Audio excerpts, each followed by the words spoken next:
Jika rindu tidak tertahan, Cakep. segera bawa ke ICU. Artinya. Bersama kita saksikan episode podcast 123 terbaru. Halo kawan pajak, selamat datang di Siniar KPP Madya Medan Podcast 123. Kawan pajak, apa kabarnya nih? Semoga semuanya masih tetap sehat dan semangat ya. Terutama di bulan puasa ini, izinkan kami mengucapkan selamat menunaikan ibadah puasa bagi kawan pajak yang menjalankannya. Semoga ibadahnya dapat diterima dan membawa keberkahan ya kawan pajak. Nah, pada siniar kita kali ini di podcast 123, kita akan membawakan dua tema sekaligus nih kawan pajak, yaitu pemindah bukuan dan permohonan pajak yang seharusnya tidak terutang. Nah, tentunya seperti biasa saya tidak sendiri ya kawan pajak. Saya juga bersama dua narasumber penyuluh KPP Madya Medan yang tentunya sangat luar biasa ya, yaitu ada Bang Leonard Simanungkir. Halo Bang Leo. Halo Kak Tori, halo kawan pajak, selamat berjumpa kembali di Siniar KPP Madya Medan tentunya dengan tema yang terkini. Kemudian ada Bang Mistiar Apriliansyah. Halo kawan pajak dan selamat menjalankan ibadah puasa ya untuk kawan pajak yang menjalankan. Nah, kawan pajak, seperti kita ketahui bersama ya, kawan pajak abang-abang, mulai 1 Januari 2025 kemarin kan sudah menggunakan sistem Cortex ya, abang-abang ya. Nah, pastinya ada beberapa perubahan ya, kawan pajak, terkait sistemnya berubah, regulasinya pun ada beberapa perubahan, begitu ya, abang-abang. Nah, pada Instagram Live kali ini kita akan khusus membahas mengenai pemindah bukuan dan pajak yang seharusnya tidak terutang. Nah, mungkin kawan pajak sudah ada yang tahu ya bahwa mulai 1 Januari 2025 kemarin ada berlaku PMK baru nih, PMK 81 tahun 2024, yaitu tentang ketentuan perpajakan dalam rangka pelaksanaan sistem inti administrasi perpajakan. Nah, boleh dikatakan ini merupakan PMK yang sapu jagat sepertinya ya Bang ya, karena diatur kembali tentang semua peraturan-peraturan perpajakan. 600 halaman. 600 halaman ya Bang. Iya. Nah, tapi pada episode kali ini kita akan mengambil dua tema sekaligus ya kawan pajak, yaitu tentang pemindah bukuan dan pajak yang seharusnya tidak terutang. Nah, mungkin ya Bang Leo, Bang Misti, kalau kita lihat ya, dari mulai awal 2025 ini, itu banyak mungkin kawan pajak yang mengajukan permohonan pemindah bukuan, tapi terkendala. Iya.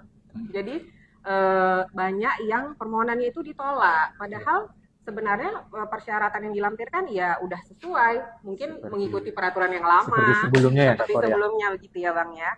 Nah, kalau kita lihat sebenarnya kok kawan pajak mungkin heran, syaratnya sama aja seperti sebelumnya, kenapa terkendala gitu. Nah, untuk kawan pajak yang permohonan pemindah bukuannya mulai 2025 ini ditolak ya kawan pajak, ya jangan takut, jangan khawatir, karena hak kawan pajak semua itu tidak hilang ya kawan pajak, jadi hak itu tetap ada.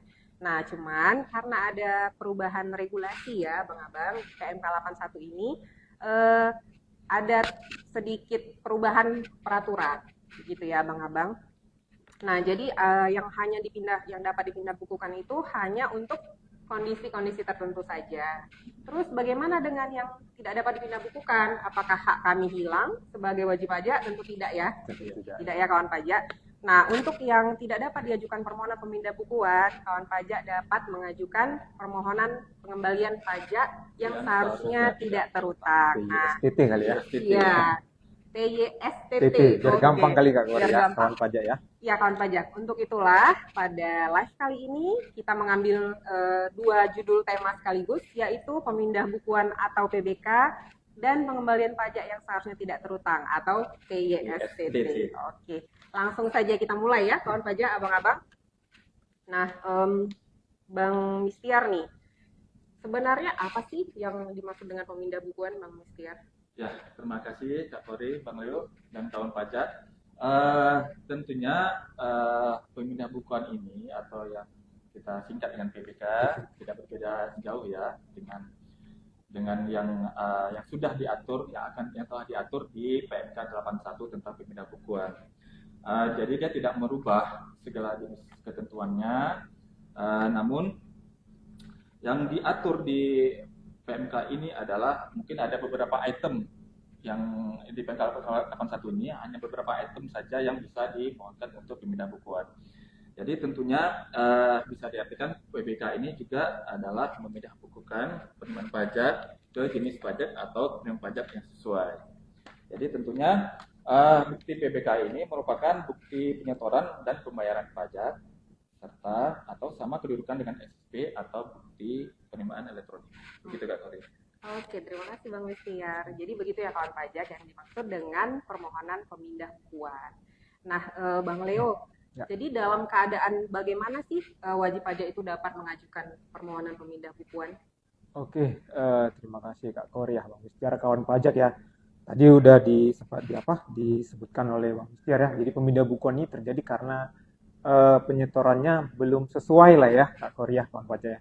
Nah, jadi memang tadi pertanyaan kapan atau bagaimana saatnya kawan pajak bisa mengajukan PBK ya. Sebenarnya gampang sih ya. PBK ini terjadi karena ada kesalahan. Jadi belum sesuai akun pajak, maka kita bisa PBK. Nah, jadi kalau kita merujuk ke ketentuan lama ya 242 tadi udah disinggung Bang Listiar nih ya kawan pajak ya. Sebenarnya PBK masih ada, tetapi memang ruangnya ini ya Kak Bang Listiar menjadi terbatas ya. Terbatas. Makanya tadi kan di awal-awal disebutkan lah kita sebelumnya ajukan PBK fine-fine aja ya kan. Tetapi kok sekarang kok jadi sedikit-sedikit ditolak sedikit-sedikit gitu ya. Nah, jadi artinya memang PBK sekarang memang ruangnya menjadi terbatas.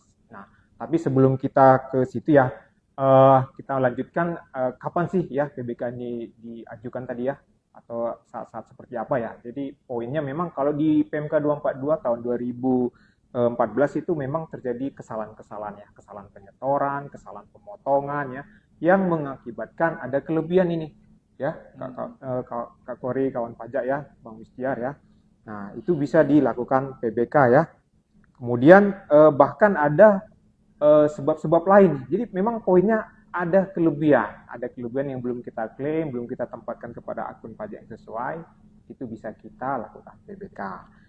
Nah, namun ya ini dia ya, setelah penerapan PMK 81 ini ya, ruangnya menjadi terbatas ya. Jadi kalau kita baca di PMK 81 itu ya kawan pajak ya, itu ada di pasal 109 ya ayat 1. Jadi secara gampang secara umum dia jadi hanya ada 4 poin ya kawan pajak ya.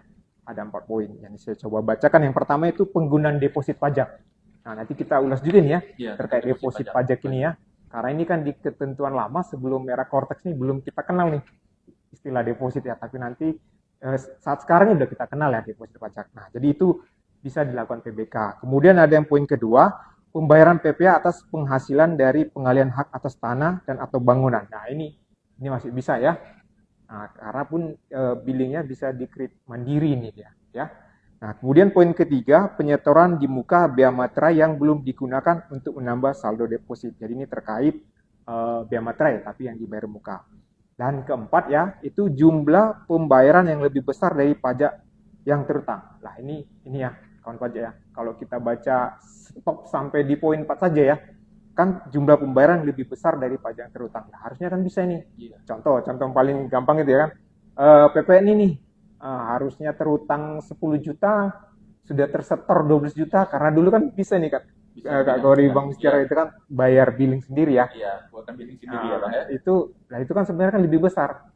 Tetapi ya kawan pajak ya, memang setelah kita terapkan PMK 81 ini, hal seperti itu tidak bisa lagi dilakukan PBK. Nah, jadi meneruskan yang poin 4 tadi ya, jumlah pembayaran lebih besar daripada pajak yang terutang, itu ada pengajuan-pengajuan yang dikecualikan. Yang pertama itu ya pembayaran melalui SPP yang kedudukannya dipersamakan dengan faktur pajak yang tidak dapat dikreditkan. Kemudian pembayaran atas penyetoran biaya material dalam rangka pendistribusian materi elektronik ya. Kemudian penjualan materi tempel. Terus pembayaran pajak yang kode billingnya kawan pajak itu tidak di-generate dari sistem DJP ya dong. Ya, masa dari sistem lain bisa kita PBK nggak cocok ya. Tentu itu nanti akan kita trace dulu billingnya benar nggak dari DJP ya. Kemudian pembayaran pajak dianggap sebagai penyampaian SPT masa. Nah, ini dia tadi ya. Tadi disebutkan yang PPN tadi itu ya. Tadi Bang ya. Jadi PPN itu nanti akan terkredit otomatis ya. Nanti akan mungkin dilanjutkan dengan konsep bayar dan lapor ya. Nah, kemudian pembayaran pajak sebagai satu kesatuan dengan penyampaian SPT. Kemudian yang terakhir, pembayaran pajak yang sudah diperhitungkan dengan pajak terutang dalam SPP, SKP maupun putus pengadilan. Nah, yang ini tidak boleh diajukan. Walaupun dia tadi merujuk ke poin 4 jumlah pembayaran lebih besar ya dari pajak yang seharusnya tidak terutang. Mungkin begitu Kak Kori, kawan pajak ya. Baik, terima kasih Bang Leo. Cukup panjang ya, Ya. kawan pajak penjelasannya. Dari penjelasan tadi mungkin ada 3 poin ya bisa kita highlight ya Bang Istiar, Bang Leo ya.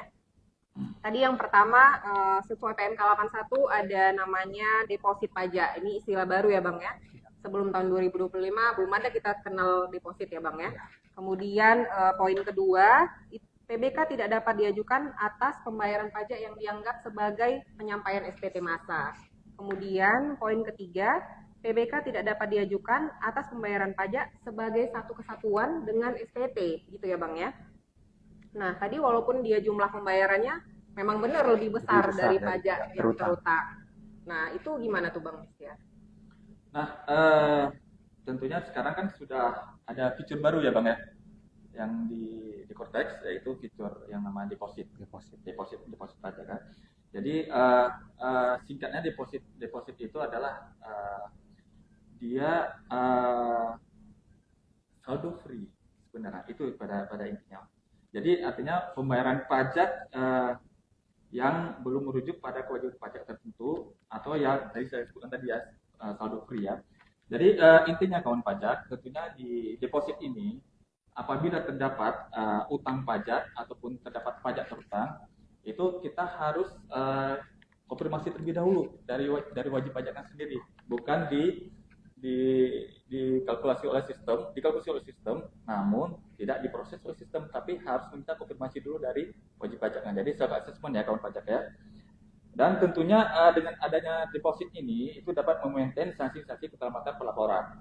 Dan kemudian tentunya di dalam deposit ini, jadi yang kita pergunakan nantinya untuk pembayaran pajak ataupun untuk pembayaran untuk SPT ataupun pelaporan, itu tentunya yang dulunya itu kita bisa meng-create sendiri, tadi Abang sebutkan tadi, kita bisa membuatkan billing sendiri, tapi dengan adanya deposit ini tentunya pas nanti sewaktu nanti akan submit pelaporan, artinya dari submit pelaporan tersebut akan meminta konfirmasi terlebih dahulu apakah menggunakan deposit atau billing. Jadi bisa menghindari kesalahan wajib pajak yang dulunya itu membuat kode billing mandiri menyebabkan terjadinya pemindahan bukuan. Namun dengan ada deposit ini tentunya sistem nanti akan menanyakan terlebih dahulu ini mau di deposit atau memakai deposit atau membuatkan kode billing. Nah, jadi tentunya dengan adanya fitur ini meminimalisasikan ya kesalahan wajib pajak ya. Jadi tentunya tidak ada proses untuk pemindahan bukuan lagi. Begitu sekalian menjawab ya Bang Mistir ya, kawan pajak, kan ada beberapa nih kawan pajak nih kayak isu-isu di luar nih Kak Kori ya. Apa kalau kita deposit langsung terpotong? Iya betul Bang. Ya. Rupanya enggak ya? Enggak Bang. Jadi kawan pajak tidak perlu khawatir bahwasan deposit tidak langsung terpotong dengan utang pajak, tapi harus melalui tindakan kawan pajak nih, melakukan, itu dia PBK. Makanya semenjak aturan yang sekarang deposit itu bisa di PBK. Begitu ya, begitu Kak Kori ya. Nah, jadi kembali yang pasal 109 ayat 3 tadi yang Abang sebutkan tadi, tentunya pembayaran pajak yang dianggap sebagai penyampaian SPT yang Abang sebutkan tadi itu seperti apa aja sih yang tidak bisa untuk dilakukan pemindahan bukuan ataupun ya pemindahan bukuan ya Bang ya. Itu seperti halnya PPh pasal 25 orang pribadi, PPh final pasal 4 ayat 2, kemudian penghasilan PPh final atas penghasilan memiliki bruto tertentu, kemudian pembayaran pajak yang satu kesatuan dengan penyampaian SPT. Dan kemudian yang terakhir itu adalah PPh pasal 29 atau tahunan, PPN, PPh pasal 21 dan juga PPh pasal 22 dan sebagainya. Gitu Kak Kori. Oke. Terima kasih Bang Mistiar. Jadi sekalian sudah terjawab isu-isu berkembang di masyarakat ya Bang ya. Bahwa jangan takut bahwa deposit itu bukan berarti utang pajak semuanya jadi terpotong dari deposit. Betul sekali. Iya, tidak otomatis ya, tetap harus ada persetujuan dari wajib pajak. Iya, gitu ya, betul. Bang. Nah, tadi kan sudah disinggung mengenai ketentuan pemindah bukuan sesuai dengan PMK 81 tahun 2024 nih Bang. bahwa ruang pemindah bukuan ini menjadi terbatas. Iya, Nah, betul. tadi kan kita bahas di awal bahwa yang tidak dapat diajukan permohonan pemindah bukuan itu boleh diajukan permohonan pengembalian pajak yang seharusnya tidak terutang ya Bang ya. Nah, Bang Mistiar, jadi itu sebenarnya gimana sih pengembalian pajak yang seharusnya tidak terutang? Ya, pengembalian pajak yang seharusnya tidak terutang atau yang kita singkat apa tadi Bang? PISTT ya, biar gampang. Ya, Biar gampang ya. gampang. Itu memang sebelumnya memang sudah diatur di PMK 187 garis miring PMK 03 2015. Namun tentunya sebenarnya di PMK ini itu sudah diatur kembali di PMK 81 tahun 2024. Jadi sederhananya seperti ini kawan pajak. Pajak yang telah dibayar oleh kawan pajak sebenarnya itu tidak diwajibkan untuk dibayar berdasarkan ketentuan perpajakan yang berlaku. Jadi terdapat kelebihan di kawan pajak atas pembayaran pajak tersebut. Atas kelebihan tersebut, kawan pajak berhak dong untuk memintakan pengembalian yang seharusnya tidak terutang itu tadi Bang. Gitu Kak Tori. Oke Bang Mistiar. Kalau tadi WP tidak bisa mengajukan PPK nih, abang-abang, terus dia ngajuin pengembalian yang seharusnya tidak terutang. Itu dalam hal apa Bang boleh diajukan PYSTT ini, Bang Leo? Oke, baik Kak Kori, Bang Mistiar, kawan pajak ya. Jadi kalau kita lihat kan, makanya mungkin kenapa kita ambil dua tema langsung ya, karena memang biasanya PBK ini kawan pajak ya, ternyata tiba-tiba ditolak ya gitu ya, karena memang sudah tidak memenuhi lagi ketentuan PMK 81. Jadi memang pada prinsipnya PBK maupun PISTT ini ya, ini kan sama-sama ada kelebihan nih sebenarnya kan. Cuma memang yang kelebihan seperti ini jalannya mungkinnya PBK, yang selebihnya masuk ke PISTT. Nah, tadi memang dalam keadaan apa sih ya? Jadi kalau kita rujuk ke peraturan sebelumnya ya di PMK 187 sebenarnya itu terkenalnya di PMK 187, bahkan kalau kita sekarang juga sering masih menyebutnya PMK 187 padahal sudah diperbarui dengan PMK 81 ya. Nah, jadi secara prinsip tidak ada banyak perubahan ya kawan pajak ya. Nah, kalau kita lihat ketentuannya itu secara umum permohonan pengembalian PISTT ini ya terdapat pembayaran pajak yang bukan merupakan objek pajak ya. Jadi ada bukan objek pajak tapi mungkin terlanjur dibayar ya. Nah, ini bisa pakai menggunakan namanya PISTT ya. Kemudian terdapat kelebihan pembayaran pajak oleh wajib pajak terkait pajak dalam rangka impor ya. Jadi lagi-lagi poinnya memang ada kelebihan ya, ada kelebihan di situ ya. Kemudian terdapat kesalahan pemotongan, ya, kesalahan pemotongan pemungutan yang menyebabkan kelebihan pembayaran juga ya, atau terdapat kesalahan pemotongan pemungutan terhadap yang bukan objek pajak nih, nah, gitu dia, ya, kawan pajak ya, bukan objek pajak tetapi terlanjur dipotong, sehingga terdapat kelebihan. Kemudian juga terdapat kesalahan pemotongan atau pemungutan terkait objek pajak, di mana objek pajaknya mendapat fasilitas, objek bahkan subjek pajak itu mendapat fasilitas. Jadi harusnya tidak dipotong ataupun dipungut ya, tetapi terlanjur dipotong atau dipungut ya. Nah, jadi secara umum seperti itu ya kawan pajak ya terkait PISTT ini. Jadi dalam hal-hal seperti itu kawan pajak bisa ajukan permohonan PISTT pajak yang seharusnya tidak terutang gitu ya. Oke, terima kasih Bang Leo. Iya, kemudian untuk wajib pajak yang memasukkan permohonan nih Bang Mistiar, jenis pajak apa aja nih yang boleh diajukan untuk PISTT ini? Baik, terima kasih Kak Kori. Bang Leo. Jadi jenis pajaknya itu adalah pajak penghasilan, kemudian pajak pertambahan nilai, pajak penjualan atas barang mewah, pajak bumi dan bangunan, bea meterai, pajak penjualan, dan juga pajak karbon. Namun ada yang menarik nih Kak Kori. Jadi atas deposit yang memang tidak dipergunakan ya bagi Bang Rio ya, tentunya masih ada saldo lah, itu masih bisa kita mintakan untuk PYSTT yang tidak terutang itu ditarik kembali gitu bisa ya? Ditarik kembali atau withdraw ya bisa. Jadi tidak perlu khawatir ya Bang Rio ataupun Kak Kori apabila punya saldo di deposit itu bisa kok kita mintakan PYSTT gitu ya Bang Mistiar ya. Jadi kawan pajak mungkin bisa dikatakan seperti kita punya e-money ya Bang-abang. Jadi kalau ada uang di e-money, boleh dong kita pakai kapan aja kalau uangnya belum terpakai. Selain di top gitu up ya. bisa ditarik ternyata Selain ya. di top up bisa di withdraw gitu ya Bang ya. Oke. Nah, kemudian Bang Leo. Ya.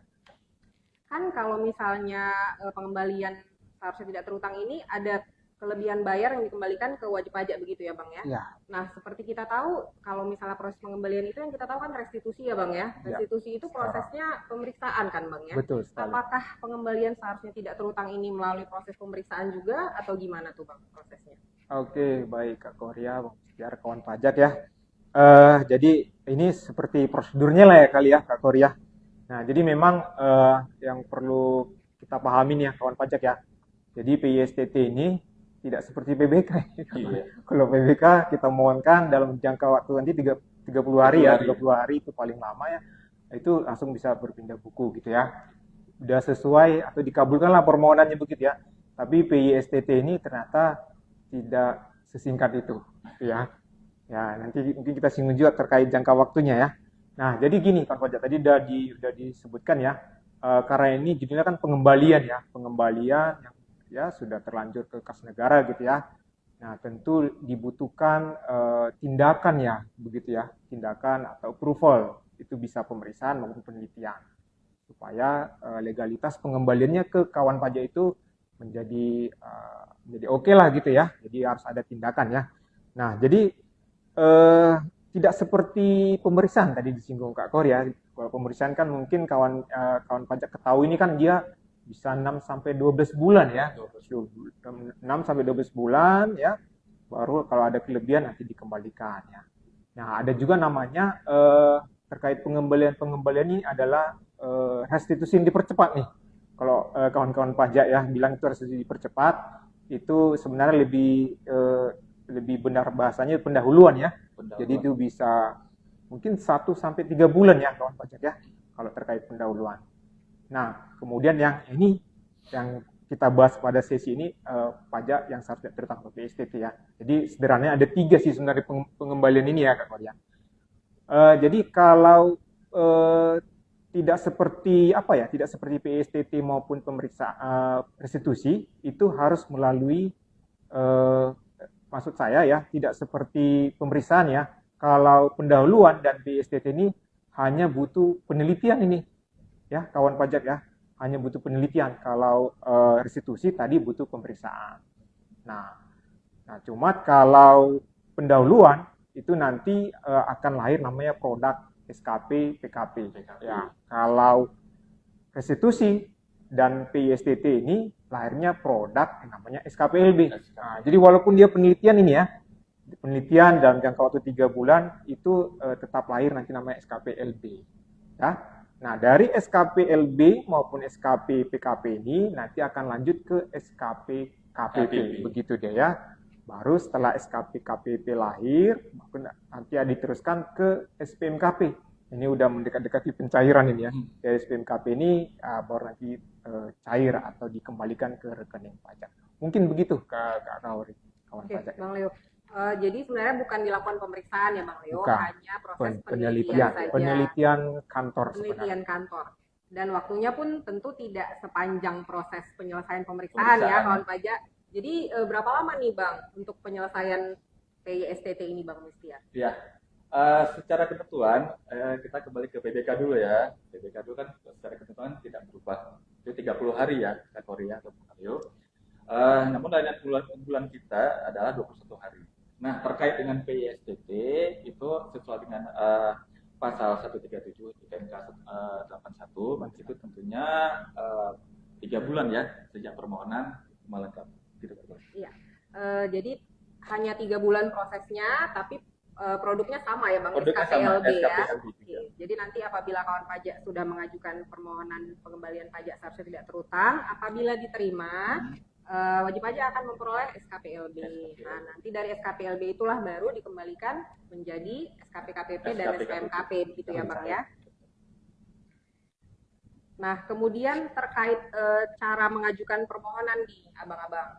Gimana sih cara mengajukan PBK, gimana caranya? Cara mengajukan PISTT gimana tuh Bang Leo? Baik Kak Korea, kawan pajak. Jadi semenjak penerapan PMK 81-nya atau launchingnya Cortex ini ya, jadi memang terhadap kedua permohonan ini harusnya nanti ya sudah full Cortex ya. Tetapi memang nanti karena beberapa mungkin belum berjalan sempurna ini ya. Kak Kori, Bang Mister kawan pajak ya. Jadi masih bisa dilakukan dengan manual ya, baik datang langsung maupun pos ya.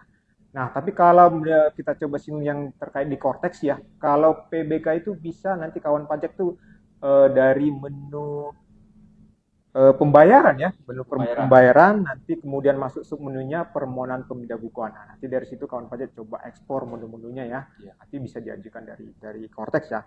Nah, untuk yang pajak yang seharusnya tidak terhutang itu dari menu pembayaran juga, tapi dari submenu formulir restitusi pajak. Nah, kemudian nanti pilih nih sesuai, kan nanti kan ada sebab-sebab terjadinya PSTT itu kan ada beberapa ya, nanti kawan pajak bisa sesuaikan.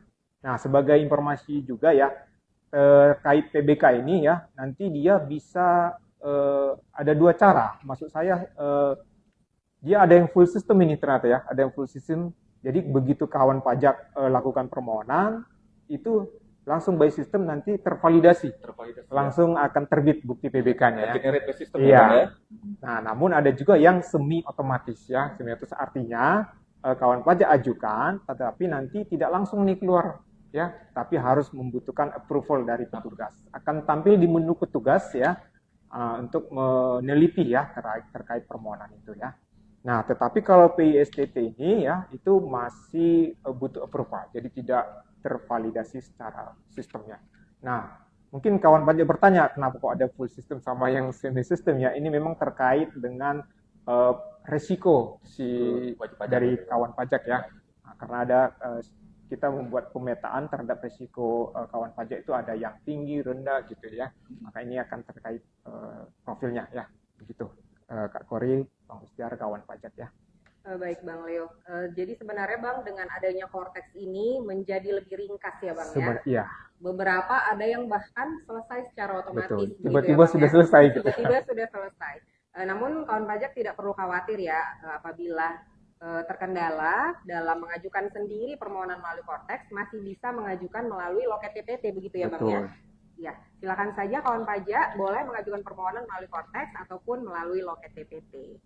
Ya kawan pajak, sampai di sini dulu obrolan kita hari ini di podcast 123. Semoga setelah hari ini kawan pajak jadi lebih paham lagi ya tentang permohonan pemindah bukuan dan pengembalian pajak yang seharusnya tidak terutang. Nah, kita terima kasih juga kepada narasumber kita hari ini, Bang Leonard Simorangkir dan Bang Mistiar Apriliansyah. Simak terus podcast 123. Jangan lupa kawan pajak juga boleh memberikan komen di YouTube KPP Madya Medan ataupun memberikan saran dan masukan terkait tema yang akan kita bawakan di podcast berikutnya ya. Kita tutup ya abang-abang kawan pajak. Ada kertas diberi perekat. Cakep. Kertasnya kuat, dalamnya hangat. Artinya. Selamat aktivitas wahai sahabat, semoga kita semua tetap semangat. Sampai ketemu di podcast 123 episode berikutnya ya kawan pajak. Selamat beraktivitas kembali dan tetap semangat. Pajak kuat, APBN sehat, Indonesia sejahtera.